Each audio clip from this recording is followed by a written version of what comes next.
Қайырлы кеш қыздар, бүгін сіздерге йогурттың рецебін ұсынғым келіп отыр. Ең алдымен сүтімізді жақсылап пісіріп аламыз. Содан соң сүтіміз жылығаннан кейін йогуртымызды қосамыз. Менде осындай Активия йогурты, міндетті түрде осы йогуртты қосыңыздар. Менде мына жақта 600 мл жылы сүт бар, және де оған ішіне 3 ас қасық Активия йогуртын қосамын.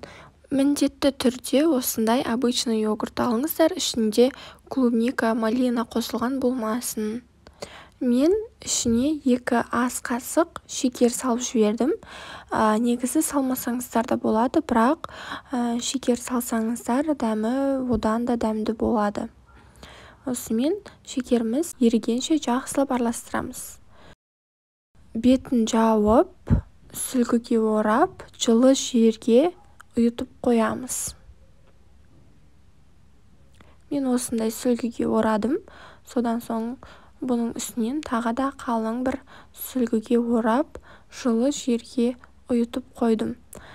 Сосын ұйығаннан кейін холодильникте бір түнге қойдым.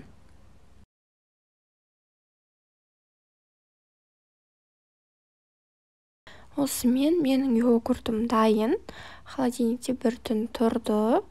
Өздеріңіз видеода көріп тұрғандай өз формасын жақсы ұстайды. Тура йогурт сияқты. Активия йогуртынан дәмі аумайды. Міндетті түрде жасап көріңіздер.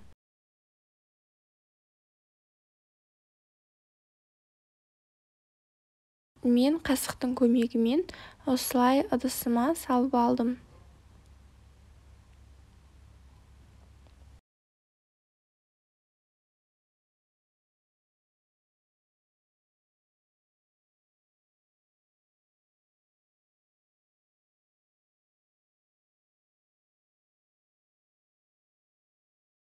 Йогуртты жасап көріңіздер, өкінбейсіздер.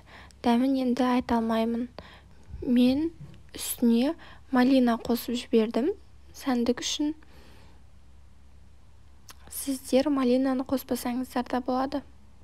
Немесе түрлі жемістермен сәндесеңіздер де болады. Ас болсын, видео ұнаған болса, лайк басып пікір қалдыруды ұмытпаңыздар.